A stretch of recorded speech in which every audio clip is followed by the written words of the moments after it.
Well, hello, and thank you for joining us again for a word from the pastor.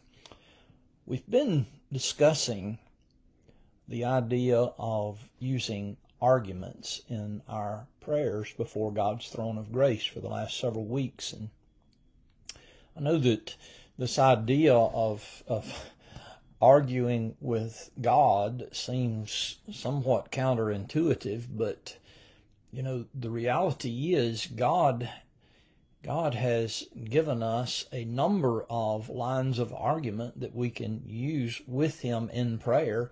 And when we look at the prayers in Scripture, this is a very common thing that we see people offering God arguments in their prayer for why God should answer their prayer.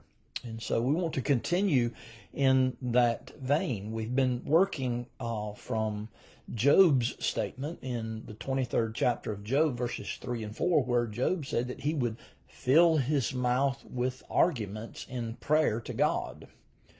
We saw last week the power of arguing the promises of God in our prayers.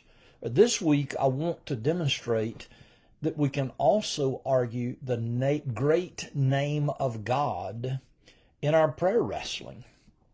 I want you to recall that the Exodus generation of Israel arrived on the border of the Promised Land, but the vast majority of them refused to believe that God was going to give them the Promised Land. They felt like that the walled cities and the giants and the land were just too much for them to overcome, and they just simply refused to believe what God had promised them. And God became angry, and God told Moses to stand aside, that in His wrath He was going to destroy Israel and raise up another nation through Moses. And so Moses falls on his face before God to intercede in prayer for Israel. And I want you to notice Job's argument with God. In Numbers chapter 14 and verse 15, Moses said in his prayer, "Now, if you will kill this people as one man, then the nations who have heard your fame will say, it was because the Lord was not able to bring His people into the land that He swore to give them, that He has killed them in the wilderness." You see what Moses did there? He's arguing with God on the basis of God's great name and God's fame that had already spread to the nations as Israel journeyed toward the Promised Land, the land of Canaan. Knowing that God is careful to uphold His name and His fame or His glory, Moses argued the greatness of God's name in prayer to God. And if you go back and look at the text, God relented of His anger and wrath against the people, and they were spared. And don't miss the fact that they were spared because Moses argued with God in prayer. Numbers chapter 14, verse 20.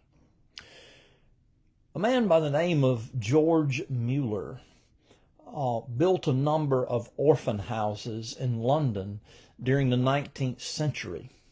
He personally supervised the care of more than 1,000 abandoned street children. George Mueller believed that God intends His people to care for orphans, according to James chapter 1, verse 27.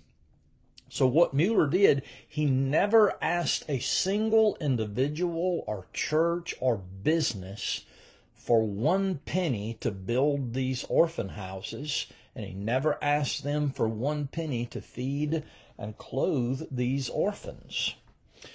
What Mueller did, as needs arose, rather than going out and soliciting funds, he would go into his prayer closet and he would plead the great name of God in prayer. He would pray and ask God to defend His great name by providing for these orphans.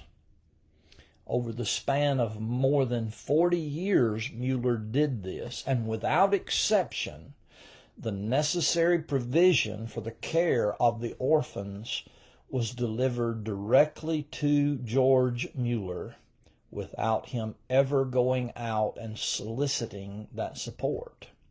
And this happened every single time he prayed for the needs of the orphans.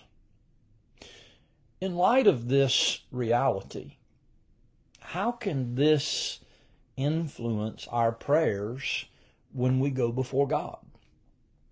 I want to ask a question here. Are you doing what the Lord has commanded you to do? And do you find yourself in need of God's sustaining intervention and provision in what you are doing? If you are doing what God has called you to do, and you have need, you can go with confidence before the throne of God's grace and argue the greatness of God's name. God is jealous of his name, and he will not allow it to be sullied when his reputation is at stake. And God answers prayer made for the preservation of the greatness of his name. Oh, beloved, do you see what a strong line of argument this is, and how this can strengthen and buttress our prayers? And even more than that, beloved, God is pleased when we come into his presence in prayer and we plead and argue the greatness of his name. I pray that this will be helpful to you in your prayer life. Thank you again for joining us, and may God richly bless your prayer life.